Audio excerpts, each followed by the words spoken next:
Good morning friends, panchakarma લેક્ચરની સિરીઝની અંદર વમનની અંદર સમ્યક લક્ષણ આપણે પહોંચ્યા છીએ.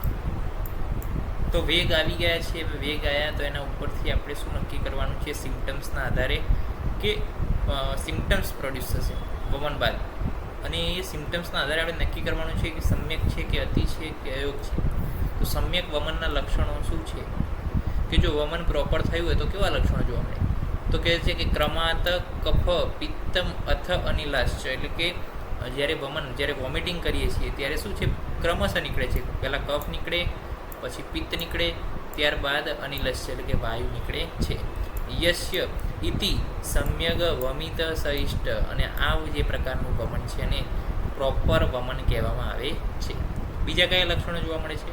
રથ પાર્શ્વ મૂર્ધ ઇન્દ્રિય માર્ગ શુદ્ધો, એટલે કે હૃદય પાર્શ્વની બધી મૂર્ધ એટલે કે ઉપરના જે માર્ગો છે એ બધા, સ્રોતસો ચેનલો, ઇન્દ્રિયના માર્ગો બધા એટલે કે પ્રોપર જે છે ઇન્દ્રિયોનું ફંક્શનિંગ, આ બધા જ માર્ગની શું થાય છે? શુદ્ધિ થાય છે. તથા લઘુત્વે અપી ચ લક્ષ્યમાણે, તથા લઘુતાનું લક્ષણ એટલે કે શરીરની અંદર લાઇટનેસ પણ ફીલ થાય છે.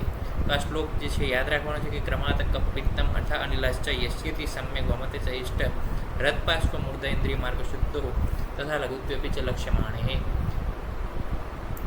તો આ લક્ષણો છે કે કાલે પ્રવૃત્તિ થાય એટલે કે ચોક્કસ સમયે વેગ આવે, યથાક્રમ થાય, સ્વયં અવસ્થાનમ, અને હૃદય શુદ્ધિ થાય, પાર્શ્વ શુદ્ધિ, મૂર્ધ શુદ્ધિ, સ્રોતો શુદ્ધિ, ઇન્દ્રિય શુદ્ધિ, લઘુતા, પછી વજનમાં થોડો ઘટાડો થાય, દુર્બલતા, કંઠ શુદ્ધિ, અને અનાતિ મહતિવ્ય થાય એટલે કે બીજું કોઈ ડિસ્કમ્ફર્ટ થતું નથી.